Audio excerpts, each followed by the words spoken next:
I have a lot of people come to me asking for advice, and I will often say, "What does your priest say?" And many will say, "Well, this priest said this, and this priest said that, and then I had this priest say this." And what I say is, just like the rest of us humans, no two priests will all 100% agree. And so you might be thinking, well, then how am I supposed to know? Well, first of all, it's best if you find out what does the catechism say. And remember, for those of you that are not Catholics, it's basically saying, here's the Bible, and we're putting it all together and showing you what Jesus taught through the Bible, through his oral and his written teachings. And we summarize it here, and they put the Bible verses there. So don't think that the catechism was man-made. It just said, here's what the church believes, here's why, here's a Bible verse that points to it. Okay. So if you have a priest and another priest and they're saying, if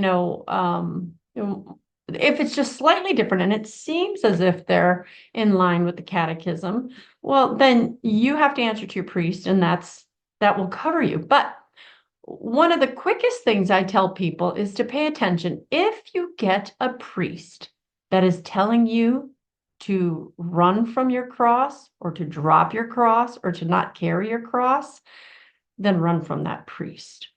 Because Christ's teachings are constantly full of phrases that say, deny yourself.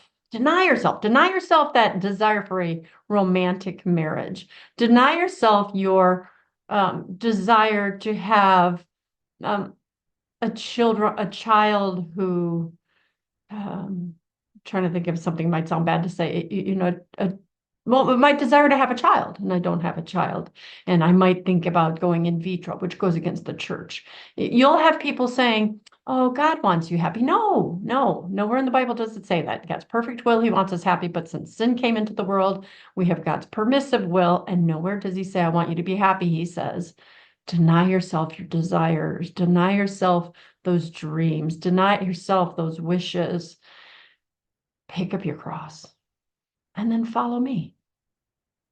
So priests were catechized just like us, and they did go to seminary for sure. But again, we're looking at an age where not all educations are the same. And again, I am saying if you have a couple different priests who are giving you different messages, this is kind of like the litmus test. If they are saying, you should probably get out of that marriage, run from that priest. God probably made you gay, so it's probably okay. Run from that priest. I've said frequently about my mom, who's given me permission to speak, when she struggled with same-sex attraction, and she would go to one priest and say, I'm living a homosexual lifestyle. And one priest would say, you need to get out of that or you'll go to hell if you don't. Then she'd go to another priest in confession who would say, oh, it's perfectly fine. And it's funny because the soul knows truth, and it just didn't sit with her, and she'd keep going back and forth. And it was this idea that what goes in line with the catechism? What does the church teach? The church teaches that it's not a sin to be homosexual, basically saying it's not a sin to suffer with same-sex attraction, but it is a sin to act on it. So when this priest said to her, no, it's probably fine. Yeah, go ahead. That was as if saying, don't pick up the cross of having to live a celibate life or to have to run from your same-sex attraction or to have to try to, live without ever being in a romantic life with someone, which is what they should say, is that this is a heavy cross to carry if you feel you're attracted to your same gender, but the Lord is saying you're only allowed to get married to someone of the opposite sex. And that's heavy for some people. But that's the priest you need to trust. Trust is the one who says, it's a heavy cross, but pick it up, carry it, follow Jesus.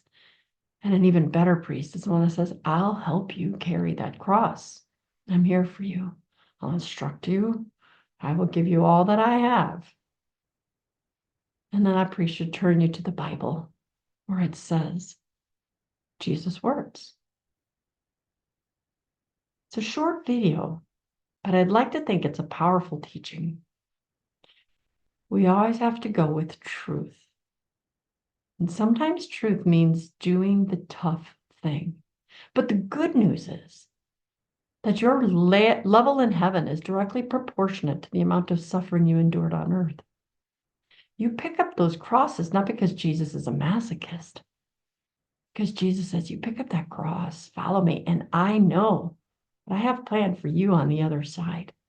And it is great and of incomprehensible joy to do things my way. I hope this helps. I'm Dr. Christine Bacon. Thanks for watching this informational bacon bit. And as always, remember to live your life sunny side up.